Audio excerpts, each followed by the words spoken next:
ब्रह्मा, निर्माता और शिव विध्वंसक के साथ भगवान विष्णु हिंदू धर्म में 3 मुख्य पुरुष देवताओं में से एक हैं और उन्हें एक साथ त्रिमूर्ति के रूप में जाना जाता है।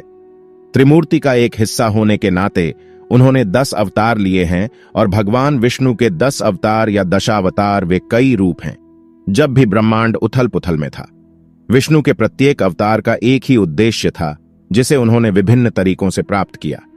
यह दैवीय उद्देश्य धर्म या धार्मिकता की बहाली और ग्रह और अच्छे लोगों को दुष्टों, राक्षसों या असुरों के हाथों से बचाने के लिए था। मत्स्य, संस्कृत में मछली, हिंदू धर्म में विष्णु का पहला अवतार था। महान बाढ़ का उल्लेख शतपथ ब्राह्मण जैसे हिंदू पौराणिक ग्रंथों में मिलता है, जहां मत्स्य अवतार पवित्र और प्रथम व्यक्ति मनु को बचाने के लिए होता है और उसे एक विशाल नाव बनाने की सलाह देता है। भगवान मत्स्य को आमतौर पर एक आदमी के ऊपरी धड़ और एक मछली के निचले हिस्से के साथ 4 सशस्त्र आकृति के रूप में दर्शाया जाता है। ऐसा कहा जाता है कि सत्य युग के दौरान पृथ्वी पर लोग अपने जीवन जीने के तरीके में अधार्मिक और उच्चरंखल हो गए थे। यह तब है जब देवताओं ने सामूहिक रूप से पृथ्वी को बाढ़ने और नवीकरण की प्रक्रिया के लिए तैयार करने का निर्णय लिया। भगवान ब्रह्मा, निर्माता भगवान विष्णु द्वारा पृथ्वी को फिर से बनाने के लिए दिशा निर्देश दिए गए थे। ये दिशा निर्देश थे वेद, हिंदू धर्म के 4 सिद्धांत ग्रंथ। भगवान ब्रह्मा ने इस भव्य कार्य से पहले आराम करने का फैसला किया क्योंकि वे निर्माण की प्रक्रिया से काफी थके हुए थे। इस समय हयग्रीव नाम का एक घोड़े के सिर वाला राक्षस विष्णु के अवतार भगवान हयग्रीव के साथ भ्रमित नहीं होना चाहिए, जिन्हें प्रतीक के रूप में माना जाता है, ज्ञान और ज्ञान का। ब्रह्मा की नाक से निकला और उनसे वेदों को चुरा लिया। तब हयग्रीव गया और खुद को पृथ्वी के महासागरों की गहराई में छिपा लिया।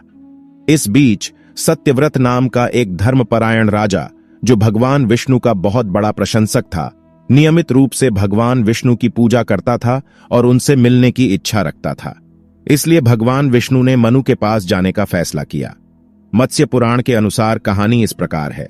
सत्यव्रत पूर्व प्राचीन द्रविड़ के राजा और विष्णु के भक्त, जिन्हें बाद में मनु के नाम से जाना जाता था, एक नदी में अपने हाथ धो रहे थे जब एक छोटी मछली उनके हाथों में आ गई और उससे अपनी जान बचाने की गुहार लगाई। उसने उसे एक मर्तबान में डाल दिया जो जल्द ही निकल गया।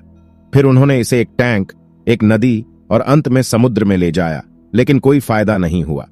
मछली ने तब खुद को विष्णु के रूप में प्रकट किया और उसे बताया कि 7 दिनों के भीतर एक जल प्रलय आएगा जो सभी जीवन को नष्ट कर देगा। मछली ने मनु से कहा कि कलयुग के अंत में समुद्र के तल में रहने वाली घोड़ी जहरीली आग छोड़ने के लिए अपना मुंह खोलेगी। यही अग्नि सारे ब्रह्मांड, देवताओं, नक्षत्रों और सब कुछ को जला देगी। कयामत के 7 बादल तब पृथ्वी को बाढ़ देंगे जब तक कि सब कुछ एक ही महासागर न हो जाए। इसलिए मछली ने सत्यव्रत को सर्प, वासुकी और अन्य जानवरों के साथ सभी औषधीय जड़ी बूटियां, सभी प्रकार के बीज और 7 संतों के साथ लेने के लिए एक संदूक बनाने का निर्देश दिया।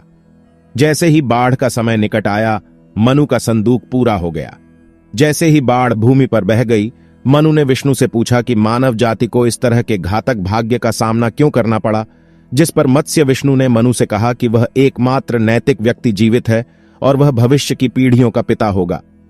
मत्स्य ने हयग्रीव को मार डाला और वेदों को ब्रह्मा को लौटा दिया। फिर उन्होंने वासुकी को रस्सी के रूप में इस्तेमाल करते हुए खुद को मनु के संदूक से बांध लिया और तूफान और बाढ़ से उनकी रक्षा की।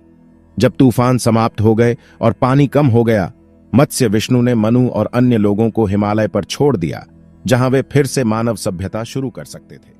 हिंदू ज्ञान पर इस वीडियो को देखने के लिए धन्यवाद और इस तरह के और वीडियो के लिए चैनल को सब्सक्राइब करें, वीडियो लाइक करें और अपने परिवार के साथ शेयर करें। नमस्ते।